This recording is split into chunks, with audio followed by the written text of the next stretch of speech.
8 years after Russia famously interfered in the U.S. presidential election, a more sophisticated form of foreign meddling is threatening the 2024 presidential race. In 2016, Russia's interference was blunt and often sloppy, spreading divisive posts online that were hard to miss. But fast forward to today, experts say these campaigns have matured.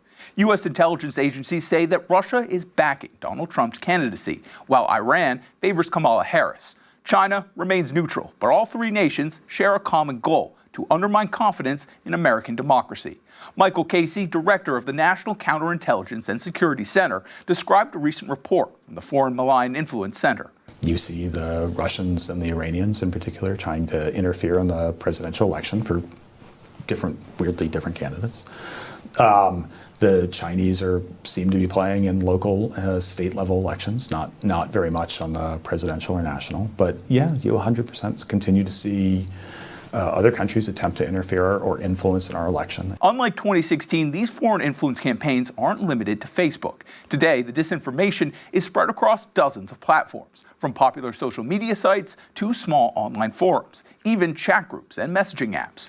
Russia is active on Telegram, where it shares divisive videos and memes, and both Russia and China are using lesser-known platforms like Gap to spread conspiracy theories. And in some cases, the call is coming from inside the house, as Russia uses American expats to spread their agenda. One of these agents is a former Florida police officer, John Mark Dugan. After fleeing to Moscow, Dugan was co-opted by the GRU and now runs a vast network of over 100 fake news sites, known as Copy Cop, with names such as DC Weekly, Chicago Chronicle, and Atlanta Observer. The list goes on and seemingly never ends, with the advent of generative AI, allowing disinformation to freely flow on demand. Dugan was recently accused of creating the viral Tim Walz deepfake video from a former student alleging sexual assault and gaining millions of views. Dugan denied these allegations on X, saying that he plans to release more information in the coming weeks.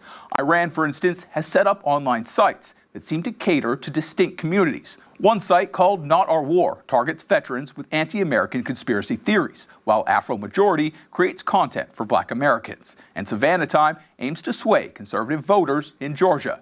In Michigan, Iran has even crafted content specifically for Arab Americans in suburban Detroit. When comparing threats posed by China and Russia, experts say Russia's efforts against the United States are like a hurricane, hitting all at once, while China's efforts are more subtle, a slow rise that isn't noticed till it's too late. So what does this mean as we head into Election Day? Security officials say it's critical for Americans to stay alert, to verify the sources of the content they encounter, and to think twice before sharing anything that seems inflammatory or divisive.